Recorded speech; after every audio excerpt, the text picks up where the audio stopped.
project manager blows the vuvuzela again, which signifies that after driving through Europe and the United States, the Mercedes-Benz F-CELL drive is ready to cross its third continent, Australia. Our F-CELL World Drive has now completed 11,000 kilometers on 2 continents without any technical defects. And that clearly shows that these vehicles are ready to conquer the world. And we are very excited to drive through Australia now. Right from the start, in Sydney there is a huge interest in the B-Class F-CELLs. Even a well-known Australian politician and ex-rock star Peter Garrett, a former Minister for the Environment and current Minister for Education, is fascinated.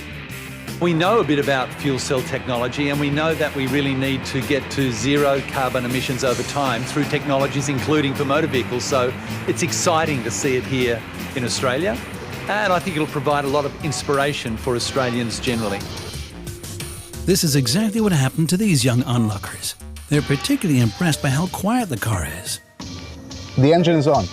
No way, that's so cool! I think the idea of using hydrogen as a fuel is actually amazing. I love the colour green. It's just beautiful. And it's sustainable, and that's what we need. I think I'll get this car one day. The route of the F-CELL World Drive starts off from Sydney to Melbourne and continues along the southern coast of Australia to Adelaide. Then we cross westward into the country. Along the road we experience a wide range of landscapes, from tropical forests to rocky coastlines, and from farmland to deserts. Australia is a wonderful country. Everything is on the cars wonderful. We have no problems. Really nice people. They are interested in the tour. The country here is wonderful. Sun is coming. We enjoyed it.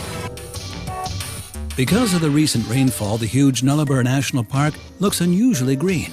But during the drive through half the desert, the thermometer easily reaches 37 degrees Celsius or close to 100 degrees Fahrenheit.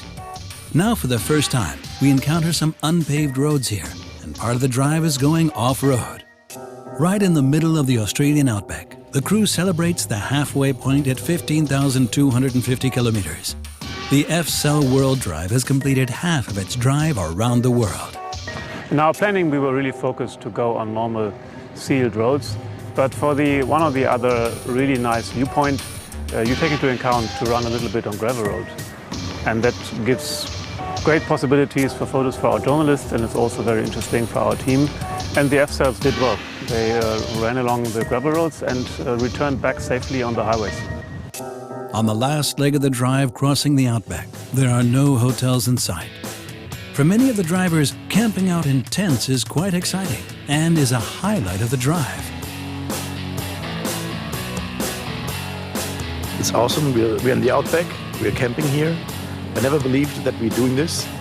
It's great. There's so many I have to think about again, and hopefully I will remember everything. It's a great country. After 5,300 kilometers and 11 driving days, the B-Class F-CELLs and Convoy have finally reached Perth on Australia's west coast. Our ride to Australia was certainly another highlight of the F-CELL World Drive. We had very positive feedback in the cities from farmers, from railroad workers, and from road train drivers. So everybody was really welcoming us.